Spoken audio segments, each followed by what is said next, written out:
I have come to deliver a final prognosis on the terminal illness of your world. What you're about to see is a graphic narrative, a tragedy really, one inked in deep shadow.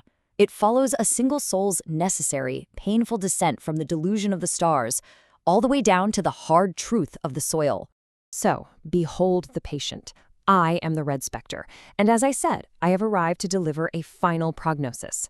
I need you to pay close attention, because the subject of this observation, well, it's you. Your world is my patient, and I'm afraid it's dying.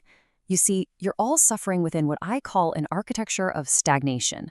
It's a place where empty rituals and hollow performances are used to mask a deeply decaying interior. And the core pathology here, the root of the sickness, isn't some societal flaw you can just legislate away. No, the disease is individuality itself. This fractured ego, this persistent feeling of a separate you, creates this agonizing tension, a separation from the grand, peaceful silence that I call the logic of zero. Now, to really understand this illness, you have to witness its primary symptom and, well, its chaotic catalyst.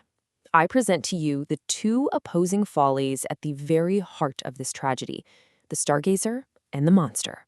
Just observe the opposition here. The stargazer lives in a constant state of performative ritual, a supplicant begging for some kind of purpose from a silent, empty sky. But the monster crawls from the gutters.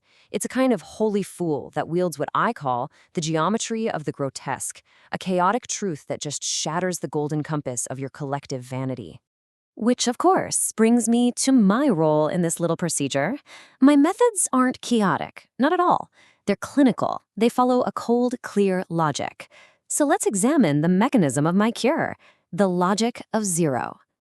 You see, my logic is rooted in a truth that even your own thinkers discovered: Thanatos, the death instinct. It's that unconscious drive deep inside all living things to return to the peace of an inanimate state, a return to equilibrium, a return to zero. And please, don't mistake my methods for malice. My mission is entirely a therapeutic intervention.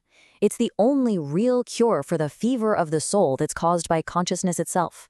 I'm here to end the suffering by ending the self. This cure is administered through a very rigorous clinical trial. I like to call it the crucible of unmaking. It's a systematic process designed for total, utter dissolution. I employ several instruments in what I call the wild hunt. For example, I weaponize the uncanny, turning your familiar comforts into threatening voids. That ticking clock tower becomes a constant reminder of your decay. A ghostly army made of your own illusions turns against you. And all the while, the watchful gaze of my ravens ensures that no lie remains hidden. It's all designed to systematically dismantle the reality you cling to so desperately. This entire process culminates in one final, unavoidable confrontation. You are brought before the verdant dragon, which is really just a mirror reflecting all the rot, the lies, the ignoble knowledge that you've hidden deep within yourself. And believe me, there is no escape from this gaze. Now, for the rare soul that actually withstands this crucible, the one that isn't completely dissolved, well, that's when a transformation begins, a mythic, three-stage metamorphosis. First, the soul becomes the camel, finally able to bear the full weight of reality without any illusions. Then, it transforms into the lion, roaring a defiant no to all the hollow values of the past. And finally, if it succeeds, it emerges as the child, a new beginning, one that says yes to the void and begins sculpting its own meaning with the will to power. And right here, this is the central paradox of my work. You see, while my objective is dissolution, the intense pressure I apply can act as an unintended catalyst. By forcing a confrontation with the abyss, a new, truly sovereign consciousness can actually be forged in the crucible's fire. Which brings us to the final prognosis, my crimson gift, the ultimate choice. On one side, you have my logic of zero, the quiet peace of total dissolution, a return to the grand silence.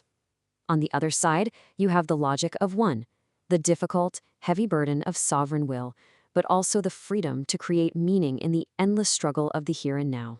For the one who chooses the logic of one, who chooses that harder path, the journey's end isn't in the heavens they used to beg to. No, it's right here, on the earth.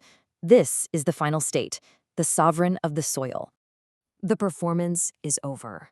The masks all lie shattered at their feet. This being is no longer a beggar to the stars, but the absolute master of their own domain.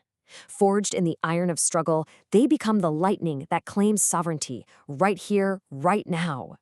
And so, my prognosis is complete. The path is laid bare, the crucible awaits. The abyss either forges or it dissolves. The only question that remains is which would it do to you?